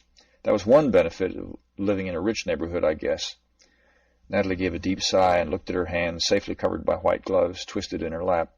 She hadn't expected to have those old feelings rush back on her from just talking about her divorce. Of course, she thought, this is the first time I really told anyone the story. I was too ashamed of what happened to talk to anyone about it besides my lawyer before. Then the transition came. I went back to doing what I'd been doing before in the building supply field. My knowledge and my skills were still relevant. I had to work out of our home at first, and for a while there I was afraid that we'd have to give it up. But I didn't realize that since I owned the house, we could keep it, even though it was far too big for us to have it as standard housing. Well, you remember the construction boom that started with the transition? I was right in the middle of it for this whole area. I had a good idea of which builders were on the ball and which were just singing a brave song. Within 2 years, we had horses and an even bigger rig for hauling the horses, since now it was horses, because the girls had outgrown the ponies. Way to go, kid, Neil said quietly. My relationship with Dirk changed, too.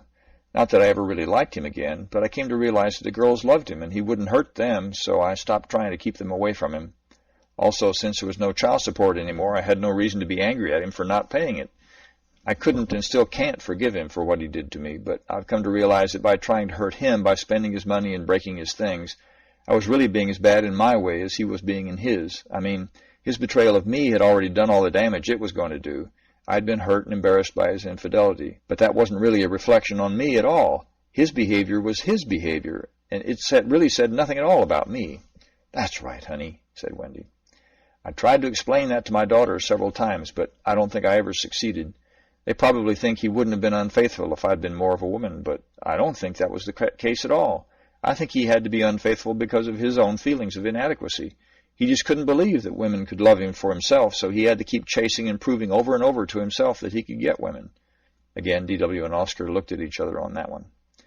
But I guess each generation of women has to learn about men from their own experience. They just won't believe their mothers or learn from their harsh experience. So true, Wendy said, shaking her head from side to side with a grim look.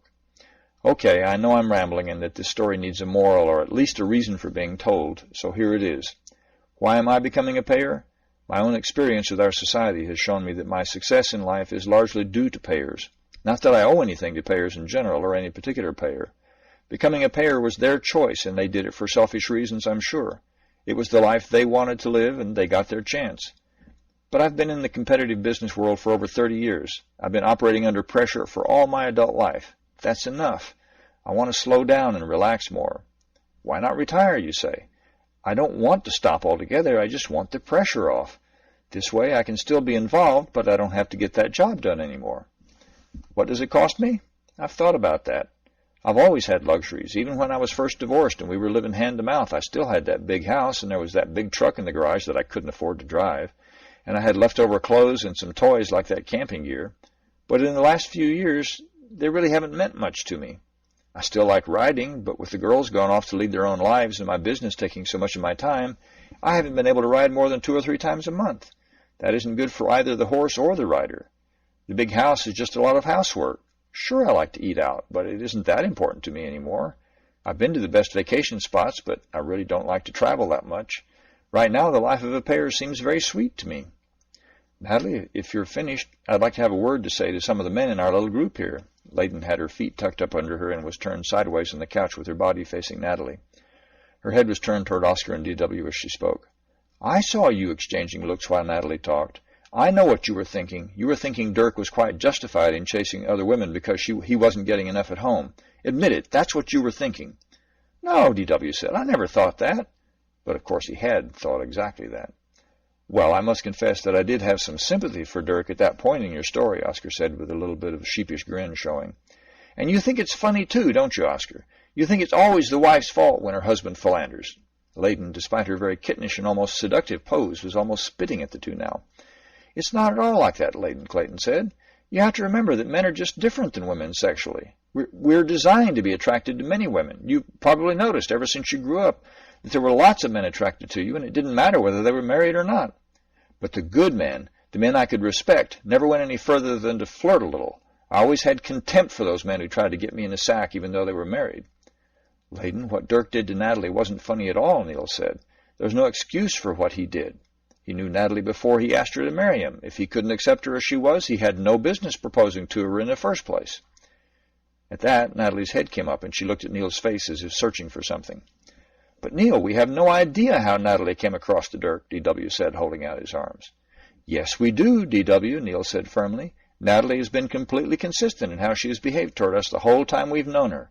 Her dress, her body language, everything has told us that she is friendly but doesn't want to be touched. I first noticed it when we were getting off the bus as we arrived here. You and Oscar were helping Layton with her bags, and I didn't want to look like a doofus, so I kind of pressured Natalie into allowing me to help her with her bags. I don't think she wanted me to touch her bags. She has always been careful to avoid having any of us men sit next to her on a couch. She always is careful to go in or out of the classroom door with plenty of room between her and the others. She's been quite consistent, and I can't imagine any man who has gotten to know her well wouldn't know that. Natalie's eyes had first gotten larger as Neil had spoken, and then had quickly returned to looking at her hands. He understands. He's been noticing me, and he understands. D.W., Oscar, and the rest were looking shocked at Neil's comments. Darling, it must be so hard for you, Wendy smiled kindly at her. Oh, dear, I hope my hugging you didn't, Layton said, pulling back a little from Natalie. No, I didn't mind. I rather liked the support. It wasn't that bad. Natalie held up her hands in a gesture of negation and shook her head. The point is, though, that you men are blaming the victim again, Layton continued. Natalie gets abused, and you blame her for her husband's betrayal. You think just because Natalie's not desperate for sex whenever her husband's in the mood that he can sleep with anyone else he likes. No, I don't. I think it's sinful to even lust after another woman, Oscar said, elbows on knees and hands clasped in an earnest attitude. It's just that a man really doesn't have a choice sometimes, and if a man has gone for a time without sexual release, it becomes even harder. A man can't always resist temptation. There are times when a man is weak. If he's presented with opportunities to stray over and over again, there will most likely come a time when he gives in. That's just the way it is. D.W. was holding his hand up before his face and pointing at Layton with his index finger even before Oscar finished. You think his behavior justified what she did to him? He at least had the excuse of involuntary attractions. Biology was working against him. What excuse does Natalie have for what she did to him? She stole his money and she destroyed his property. It was vindictive is what it was. You got real good control when you're enraged, D.W., Wendy said. You never do anything stupid when you're angry? D.W. became flustered and stammered incoherently for a few seconds, his face red. Say no more, D.W. I say you've done some pretty stupid things when you were angry, Wendy finished firmly. Listen, D.W., it's really none of our business. You don't have to say a thing, Clayton said, grabbing his upper arm. D.W. jerked his arm away and covered his face with his hands. After a moment, he dropped them in front of his chest with his fists clenched. His face alternately flushed and blanched as he felt anger and fear. His hands clenched or covered his face. The others looked on with some concern. Even Wendy, who had been so angry at him for his attitude toward Natalie's situation, became concerned, and her heart softened toward him. Some of the others asked what was wrong, but he couldn't tell them. Wendy apologized, but all D.W. could do in response was nod his head. Finally, Oscar said, I think that what D.W. needs is some time to himself. He knows we're all here for him on whatever terms he likes. Let's turn in now, because you all know what's in store for us beginning tomorrow. Each of the group said something encouraging or offered help if he would accept it, and Layton even kissed him on the cheek. This would have made Natalie angry had it happened the day before, or even an hour before. It would have made Oscar a little jealous and would have thrilled Darwin. As it was, after the others left the room to get ready for bed, Darwin put his hand on his cheek where the kiss still tingled. After a few minutes, when his emotional firestorm had calmed somewhat, D.W. reached into his pocket and brought out an anachronism, an actual billfold. He opened it and removed something which he unfolded to reveal was several sheets of paper. He flattened the sheets and read several passages very quietly to himself. I'm supposed to think about things, write down what happened and why, and who was responsible, and how much fault was mine, and how much was theirs, and so on and so forth. Dr. Rhys-Jones is not trying to get me to ego trip. No, not for a second. What I've got to understand is that for the most of my adult life, 35 to 40 years, I've basically been plowing ahead to the next goal or want or whatever, and that was it, period. Whereas most normal people go to work, come home and kiss the wife and pet the dog, hug the kids, and then settle in to rest the batteries for another day, I had no idea what that was about. I'd come home, but I'd be dragging this monster behind me called work, and I was always in its shadow or it in mine, but we were sure a team. My wife told me last fall that she couldn't remember a single night when I came home and even talked much beyond the, "Hi, how are you?" and "Oh," and "mm-hmm," which you say when you're not listening. Got to the point where she finally gave up. Tried to give us good food, but ended up feeling more like a waitress in a diner than a mom and wife in her own kitchen. D.W. turned the page, and his eye found another passage, which he read. If my life was a long string of pictures in a museum gallery or something, and if you started, say, in college and came up to about 3 or 4 months ago, you would see an almost unbroken chain of me getting cheated, screwed, taken advantage of, whatever you want to call it. From an unfair fraternity election and some unfortunate property damage to more or less ruining the appearance of a $150,000 car and related compassionate sentencing, including Dr. Rhys-Jones, thank you very much. It has been this opportunity, but this job, except for now, that new position until every decent thing I could have had for my wife and my family was sabotaged by this incredible succession of people whose main goal in life seemed to be messing me up, assuring me the short end of the stick, screwing me over to take the rewards I deserved. At this he shook his head but kept reading. And the worst part was the incredibly bad luck to have all these people, one after another, in a never-ending line of co-workers whose main job seemed to be messing up mine, getting me to quit or even asking me to leave. And with my temper I was sent off more than once, but Dr. Rhys-Jones says not to dwell on that part. Temper is not something I am denying, but neither am I going to keep feeling it by constantly bringing it up. This is a trait you need to starve, Mr. Wellman, she says. Just let it die away from lack of attention and energy. It will, she says. And know what? I believe her. I mean, she was right about the dream and a ton of other stuff that won't get mentioned here or anywhere, so I'm doing my best on this one. Remember the picture gallery analogy of my adult life represented in a string of photos? Well, the big news flash, again courtesy of Dr. Rhys-Jones, is that the pictures are wrong. Simple, huh? The pictures are wrong, he whispered again firmly. What she means is that the events happened. They sure did. But the way I looked at them was completely screwed up. A view askew, as my long-suffering wife would say. What brought them on was my inability to get along with anyone who crossed me over anything more important than plain or jelly donuts. My temper over my suggestions not being immediately taken brought them on. My refusal to work with anyone on a project that I was not heading brought them on. And so on and so on. Then further down he read a bit louder. She helped me to see one very strong, undeniable facet of my personality. It's not that I want to boss people or squeeze the life out of their pet projects or anything like that. But what is true is that I want the power to do that, if I choose. It's complicated and definitely not going to change in my lifetime, with my limited capacity to see inwardly. I'll never be Mother Teresa, but, and here's where Dr. Rhys-Jones earns her fee in my eyes, I don't have to be the evil Dr. Fu Manchu either. All along, I've needed to find an outlet, to let that aspect of my personality play its role without destroying me and the people around me. I know that, because life is so much better for me now. Even I have enough insight. At that point, Oscar came up the hallway and into the discussion area. D.W., are you all right? Is there anything I can do? I thought I heard you talking. D.W. quickly refolded the paper and put it back into his wallet. Then he looked up at Oscar, who had halted about 15 feet away across the room. Everybody's been telling why they want to be a payer, so you want to know why I'm a payer trainee? It sure as hell ain't from humanitarian grounds, as we both know, but that doesn't mean I can't be a good payer. My reason is simple. I'll have power as a payer. It's just that simple. I'll have power to say to anybody that their work is worth such and such because it has positively affected X number of people and there's not a thing they can do about it. And that's just the beginning of how neat this is. With all the talk about boundaries and peer consequences and that we've been studying so hard for the past few weeks, there's no need to cheat or throw my weight around, because I'll know, and the people I pay will know, that it's my decision and mine alone. I think that I'll be a damn good payer. I say this not because I have one thing or another that you guys don't, but that the whole thing represents an incredibly liberating answer for me. All my life I've been the one put in the wrong. I've been the one being told what to do. My ideas have been ignored. This is my last realistic chance to be somebody. I don't want it to go wrong, and I'm going to do all I can to make it work. And that, simple as it is why I think, no, make that I know, that I'll be a damn good payer. Oscar had been walking toward D.W. while he spoke.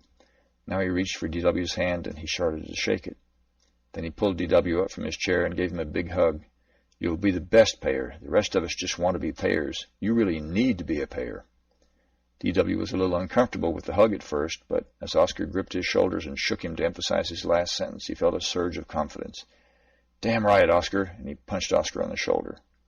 Together they turned toward the hallway and the trials that awaited them on the morrow. Invisible Hand, Chapter 39, Field Trip, in which Jean, Natalie, and Neil meet some new folks. It was time for their first field trip. Though nearly all of the trainees had lived and worked with payers around them for years, they had never really looked at the world through a payer's eyes. By joining the payers in the course of their duties and listening to those payers speak their thoughts and concerns, the apprentice payers would gain perspectives they simply couldn't grasp as students in a classroom. This was a chance to be as close to being a payer as one could get without actually paying anyone. Most of a payer's daily activities consisted of gathering information and transmitting it to the vast database maintained by the accounting computers. The apprentices could participate in this data collection and thereby actually help get the payer's job done. For this reason, most payers were willing to serve as mentors to the beginners. Of course, almost all payers were sociable types and welcomed company in the course of their work. Neil was a little uneasy about the trip. He still had no intention at all of becoming a payer, and he knew that if he were asked to pay someone, he would have to refuse. He was concerned about losing his present acceptance by the group if he set himself apart by not doing what the others did. He supposed that when his background had been investigated, the others had discovered the terms of his sentence, but he assumed that the others were nonetheless thinking of him as someone who would also become a payer when the training was over. Therefore, when the opportunity arose to be in a much smaller group who were going to join a rural payer, Neil jumped at the chance, even though none of the folks from his class were in that group. He justified it to them casually as an opportunity to be with his friend Jean, whom the others did not particularly like, and whose reputation even in his own barracks was pretty bad. To Neil's surprise, Natalie also volunteered. For this reason, Natalie, Jean, Neil, and a bald, chubby payer named Felipe, picture Friar Tuck, were the people in the jeep as it wound its way through the foothills of the Manzano Mountains southeast of Albuquerque. You must always notice the hands of workers to see who has calluses and who does not, Felipe was saying, and gesturing as if the steering wheel really didn't matter at all. They talk about automated farms, but no matter how much fancy equipment a farmer has, there will always be some hard physical labor involved. If their hands are soft, they're not doing their share of that work, no matter how they're dressed. But how can you tell whose work is more valuable? Natalie asked. How does one compare slopping hogs with collecting the eggs? Well, first we have to know what happens to the various products after they leave the farm. Naturally, the computer takes care of that pretty well. Then, if one or the other of the workers did most of the work for a certain product, it's pretty easy to assign a rough percentage of that product's credit to that worker. There's also a lot of general farm work, like fixing a tractor or working on fences or roads. This kind of work contributes to everything the farm does, so it earns a general percentage on all the products. You also have ideas involved. These are trickier. If someone suggests an improvement, which they try and it works, we generally give about 25% of the improvement to the one who suggested it. Then the rest goes to the guys who implemented the idea. We also have to stop pay on the technique, equipment, or whatever which was replaced and estimate what it would have generated in product if it had been retained. Naturally, we're shooting in the dark sometimes and mess up, but it's generally a good idea to miss on the side of the change improving things if you're going to miss. This keeps them trying to think of more improvements.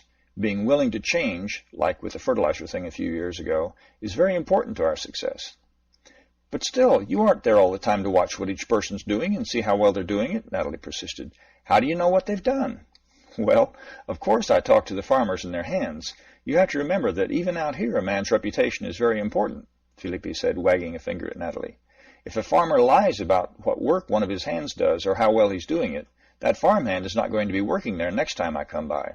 The only way you can keep your men working is to see that they get credit where credit is due.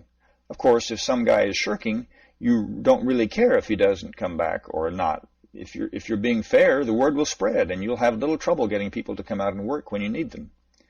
But even if they're telling you the truth, how do you know how much benefit each is responsible for? Oh, that's easy.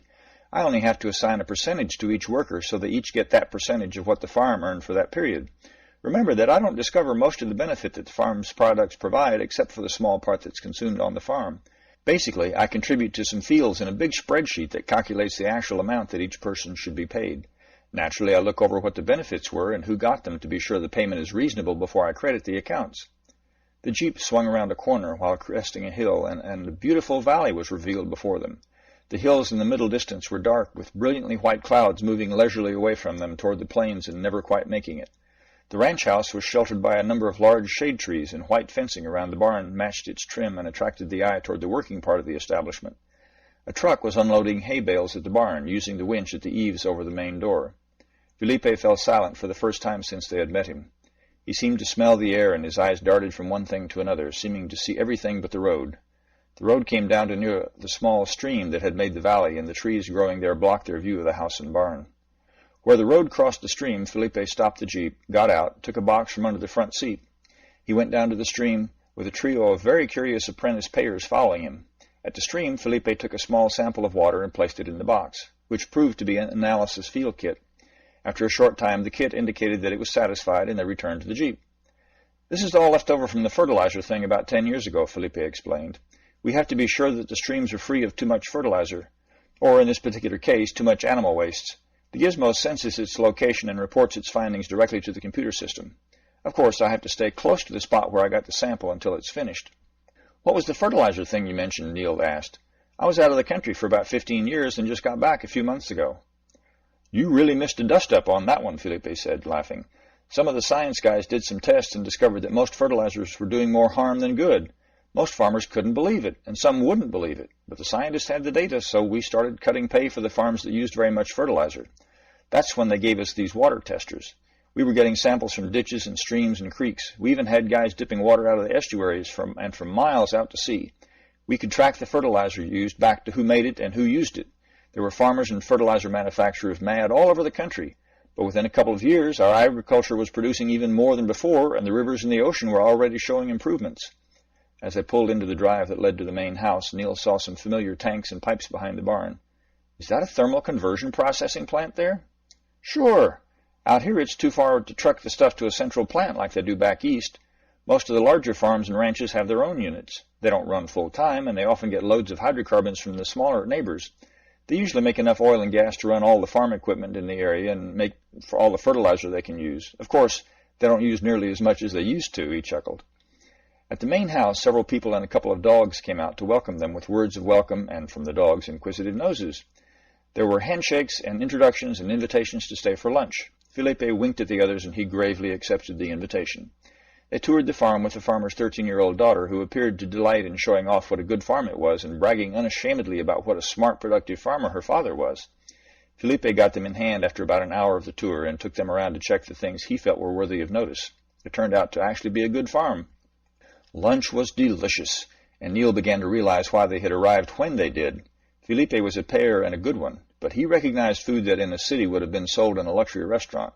Of course, the fact that much of it was grown on this very farm was being cooked by the boss of the place, the farmer's wife, meant that to all intents and purposes it would never be considered a luxury. But Neil had rarely tasted finer. Neil had inquired about the palm colony he'd heard was in the area, and Felipe had agreed to drive them close enough to see the roadblock that the colonists had set up. So they headed deeper into the mountains.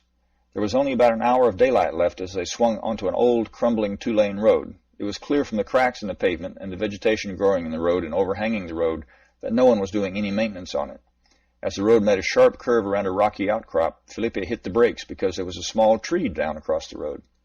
They all piled out of the Jeep to help pull the tree out of the way. They had just gotten it off the road when 4 young men appeared. Their clothes were mostly brown and gray, with leather hats and crude-looking shoes. Their pants were held up with suspenders, and rather than buttons they had tie strings on their shirts. In comparison with the whites and yellows of Neil's party, the young men's clothing looked positively crude, primitive even. But there was nothing primitive about the revolver one of the men had in his hand, though it was dangling at his side. Two of the men went immediately to the Jeep and touched it as if they'd never seen such a thing before. The gun holder was above average in height and appeared to be in his mid-20s. The others were somewhat younger. The two at the Jeep couldn't have been more than 19 or 20. They were all slender to thin in build, but except for the gun wielder, appeared to have spent quite a lot of time outdoors, based on their complexions and their rough hands. "Good evening," Felipe said with a big smile. "Can we help you?" "Oh, yeah," the gunman said. "You can help us quite a lot. What have you got in the car there?" "Not much. We're going back to Albuquerque tonight, so we just brought some clothes, snacks, and water," Felipe said. "Aren't you carrying some guns?" the second man said. "Shut up, Arnie. Let me do the talking," the gun holder snapped, clearly somewhat nervous and on edge. "Okay, like he said, you got any guns?" Felipe held his arms wide and said, "You can see we don't have any weapons on our bodies, and your friends there can see there's nothing in the Jeep but our suitcases, food, and water. We have no guns." "Okay, Arnie, you go around behind them and search them from behind. I'll keep the gun on them in case they try anything." Arnie moved to comply, and began with Neil, patting and squeezing various portions of his clothing. "Cal, come and see this. There's a box here that's real cold inside. It's neat, and it's got bottles made out of plastic with water in them," the short, black-haired boyish one said. "Billy, I'll get to that later," Cal said, not taking his attention off the party in front of him. "Is that all they got in the car?" "Yeah, Cal, I searched it good. Them suitcases just got clothes and bottles of stuff in them. The car ain't got nothing in it that we can use," the other man at the Jeep said. "Like hell, Steve. These sandwiches are good. You ever seen such fine bread?" "Billy, we ate after a few sandwiches, and the creek's got all the water we need." "Would you two shut up?" Cal shouted. "Okay, what have you got on you? You seem to do all the talking. You got any money on you?" Cal gestured at Felipe. Felipe smiled broadly and said, "Not this trip." "No money at all?" Steve was incredulous. "No money at all," Felipe said, holding out his hands, palms up. Arnie had finished searching Jean and Neil by then, having found only their personal digital assistants in their pockets along with a pocket knife on Jean. Steve's eyes got big and he blurted out, "Cal, he's in all white clothes. You don't think he's one of them godless payer fellas, do you? I mean, they ain't supposed to touch money, are they?" Cal brought the gun up menacingly on Felipe and with a grim mouth asked, "Are you a payer?" "Indeed I am, senor. Felipe Sanchez, at your service," and he bowed deeply with a flourish of his hat. "What about you guys? Are you payers too?" Cal asked, beginning to sweat despite the relative cool with the sun setting behind the mountain and the altitude. His hand on the gun was visibly trembling. "Are we going to kill him, Cal?" Billy asked with an odd look on his face. "No, we aren't payers," Jean burst out. "We hardly know him. He was just showing us around." "How come he was driving, Cal? He must be the boss of these guys. We can't trust him. You know that, Cal. Payers are Satan spawn. We pretty much have to kill them all," Steve said, looking scared. Wait, Neil's got money, lots of it. Doesn't that prove he ain't a payer?" Jean was sounding almost panicky. The gun swung over to Neil, and Cal asked, "Is what he said true? Do you have money?" "I have enough money. I can buy whatever I need," Neil answered calmly. His biggest worry was that the men would panic and start shooting without thinking about it. Neil was pretty sure none of the young men had ever actually killed anyone before, and he wanted to get them to calm down. "Show me the money," Cal said. "I can't show it to you. It's in an account. You know what an account is, don't you?" "Anybody can say that. Prove you have money. Prove it, or I'll have to shoot you down now." Neil could see that Cal's nervousness was beginning to infect the others. Arnie said, "Maybe he has something on him a payer wouldn't have, like jewelry or something." "Well, there's my watch and this ring. It's made of gold. Payers don't wear gold rings." Neil pulled the class ring from college off his finger and held it out to them. Steve grabbed it and looked inside. "Okay, it says 14K. What does that mean?" Cal visibly relaxed and said, "It means that the ring is gold. You notice that the payer doesn't have any rings. The woman is wearing earrings, too. Maybe they aren't payers after all." "Cal, maybe this guy with the money in the bank can buy us some guns," Arnie put in. "They sure aren't carrying anything worthwhile with them, and I can't imagine people having a car like that unless they were pretty well off, especially with what's been going on out here the last 15 years. "What are you going to have us do, walk into town with 4 prisoners and ask for the nearest gun store?" Steve asked. "That's just plain stupid." "Look, Cal," Arnie began. "No, you look, Arnie," Cal said, frowning. "I'm the boss here, and we'll do what I say." "It's just a suggestion, Cal. It ain't like I got the gun. I'm just trying to get us what we come to get. If we go back with nothing more than we got so far, the mayor will still have us over a barrel, and Rush will have our guts for garters. I think we could wander these woods for weeks and not get a better chance than these people have just dropped in our laps. If this guy really does have lots of money, he should be able to buy us just what we want without having to do more than walk around in a store. Well, hell, Cal, they even brought us something to carry the guns in." "But how are you going to make him buy anything, Arnie?" Steve said. "You walk into a store in a town holding a gun on him, and you'll be shot down like a dog." "Steve, we got 4 people here. We hold the other 3 here, and one of us goes with this guy to make sure he just gets what we want. We ain't back with the guns in, say, 3 hours. Then you start killing the others, one every couple hours. I can't believe he cares nothing about them. In fact, there's a good chance this is his woman here. If he's got the money, you can bet she'd go to him rather than these other guys, even if he is old." At this, Natalie blushed furiously. "What makes you think you're going with him to get the guns?" Cal asked, his attention now more on Arnie than the prisoners. "Well, it just makes sense, Cal," Arnie replied. "You got to keep the gun with the prisoners, and you can't show the gun in town, so it has to stay here. Rush gave you the gun, so you would always be the boss, so you have to stay with the gun. You can't send Billy because he ain't got enough sense. Steve here would go after the first pretty girl he's seen and forget all about the time and what we come here for. I'm the only one you got left to send." "What do you mean I'd go after the first pretty girl I seen? I do a hell of a lot better job than you," Steve shot out. "Shut up, both of you," Cal said sternly. "I'll decide what to do, and what I say is we can't do anything tonight anyhow, so I'll think about it till morning. Let's get the car and these folks back to camp." Cal rode in the Jeep with Felipe driving, and the rest walked ahead of it. They went several hundred yards further and then cut off the road up a rather steep track that led to a sheltered hollow with a crude lean-to and a few blankets marking the camp. Billy was sent to see if their snares had caught anything for supper, and Jean and Neil were set to building a fire and gathering wood. Cal told Natalie how he liked his meat, as if giving orders to a scullery maid. There was a spring that fed a small creek about 30 yards from the tent, and Steve was sent there to fill up the plastic bottles with fresh water. Natalie said she had to use the toilet, so she was shown some bushes, and Steve and Arnie went to opposite sides of the brush so she couldn't escape. It was becoming clear that the young men were assuming that she was the key to controlling the others. So long as they had her, the others wouldn't give any trouble. Natalie was feeling miserable and panicky. Her gloves were already getting soiled, and she felt like it would be worth her life to touch her face or her hair because of the contamination. The only thing that enabled her to not start screaming was that Neil seemed so calm.